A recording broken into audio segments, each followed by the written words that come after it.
Hi friends, welcome to the November edition of What Would You Make, hosted by Connie from Connie's Woodshop and DIYs, Brenda from Rustic and Lace DIY, and guest host, Crafting with Indiana Jones. Links to all of the hosts and the playlist will be in the description box. Gingerbread DIYs are some of my favorite DIYs to create. For this video, I have a project that was inspired by my crafty friend Jackie from Crafting in Mimi's World. She made this adorable peppermint house from a haunted house piece from Halloween. I have something a little similar, but I put my own twist on it. So I've got some wooden gingerbread men from Dollar Tree, some candies from Hobby Lobby, some candies from Amazon, some resin gingerbread people that I made previously, a wooden haunted house shape from Dollar Tree, glitter and cafe au lait paint from Michael's, some wooden cubes from Dollar Tree, a piece of scrap wood, and spackling from Home Depot. So the first thing that I wanted to do was get my little gingerbread people covered in that cafe au lait color. I thought it was really pretty. I did cover the little hole from the hangers because this is going to be a standing project. Once I got that finished, I added 2 coats of that cafe au lait to those gingerbread people, and then I went over my haunted house shape with that same cafe au lait color.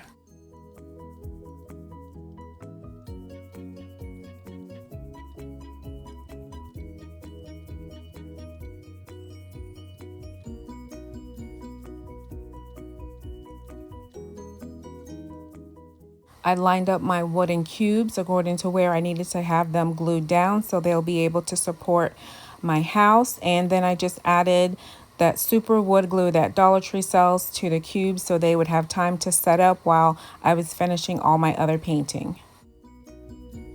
I'm adding some white to the parts of the gingerbread people that are raised just to give a little frosting detail.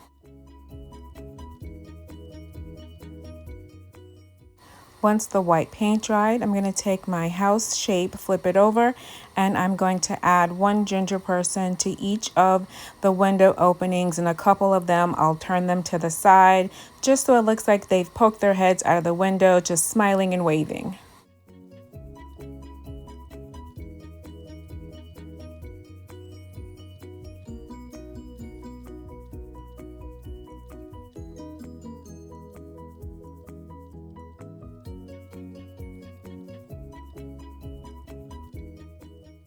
With all of my little gingies added to the windows, I'm just going to add a piece of this ribbon behind each of the window openings and the door. This is what Jackie did on hers. She had some fabric behind it, and I thought this gingham looked really cute and would really pop against that cafe au lait color.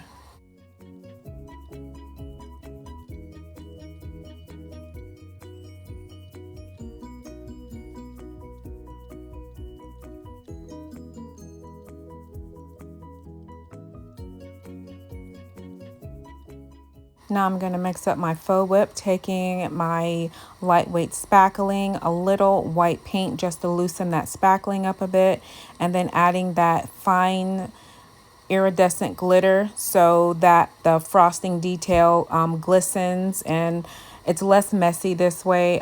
This is just my preference, just to add the glitter into my faux whip rather than adding it at the end, so you don't really have all of that glitter falling off everywhere. It's locked in with the paint and the spackling.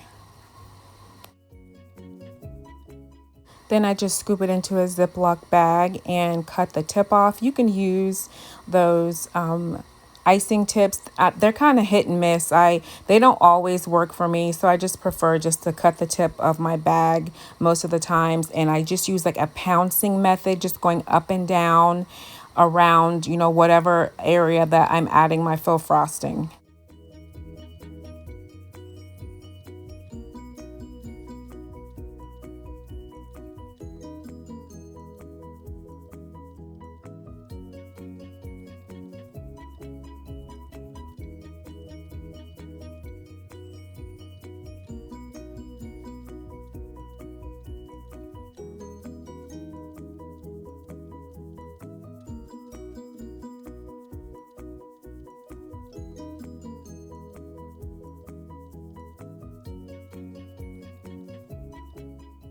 Once I finish with my faux frosting, I'm taking Aleene's Tacky Glue. You can find this at Dollar Tree, and the bottom portion of my gingerbread house I'm going to outline with the Aleene's Tacky Glue, and then take red and white baker's twine from Dollar Tree and lay that right inside the glue. I really love using this baker's twine as a faux candy cane trim.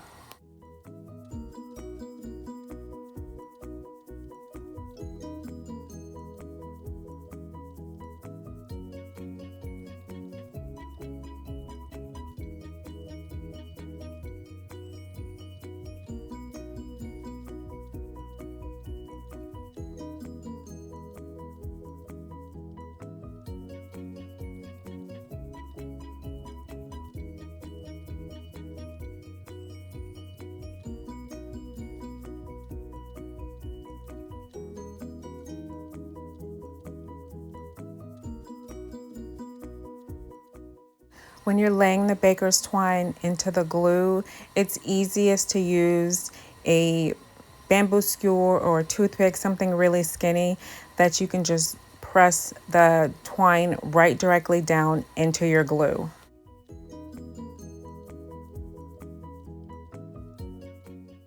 And now I'll use my 3D fabric paint just to add some more faux frosting detail. I found this at Dollar Tree. They sell all of the primary colors, and the only thing I don't like about their puff paint is it doesn't give the 3D effect that the puffy brand that you can find at any of the craft stores. So I will try to go kind of heavy on pieces like this, and sometimes you will have to go over and do a second layer just so it really looks puffed up.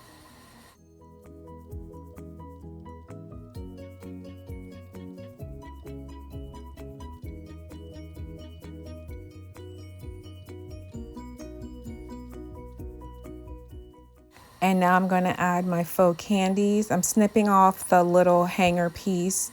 I found these at Hobby Lobby along with the little candy canes. They were in the miniature section, like for the mini Christmas trees. Since I have this gingham, I thought that sticking with the red and white theme for all of my embellishments would look a lot better than having like the pinks and purples. And I thought these were just so adorable. And I'm just making a little heart at the top of these candy canes. And they have that same iridescence that I added into my faux whip.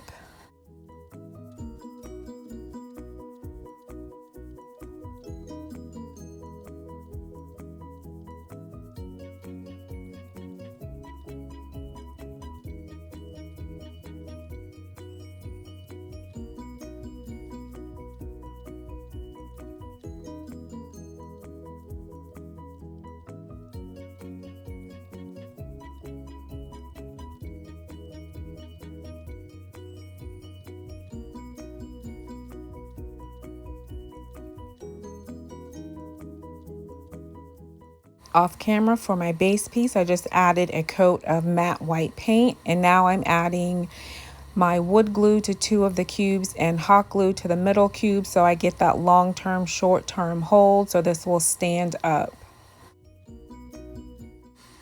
And with the two little gingerbreads I had left over, I added one on either side in the front. I think this came out super sweet and adorable. It went from a haunted house to a sweet, happy house. Let me know, what do you think of my wooden gingerbread house? If you're not already subscribed, please consider subscribing to my channel. I would love to have you on board. And don't forget, there is a playlist. I'll have a link to all of the hosts and the playlist in the description box, and as well a link to the Amazon molds where that I used to create the gingerbread people. I hope you have a blessed and sweet holiday season. God bless.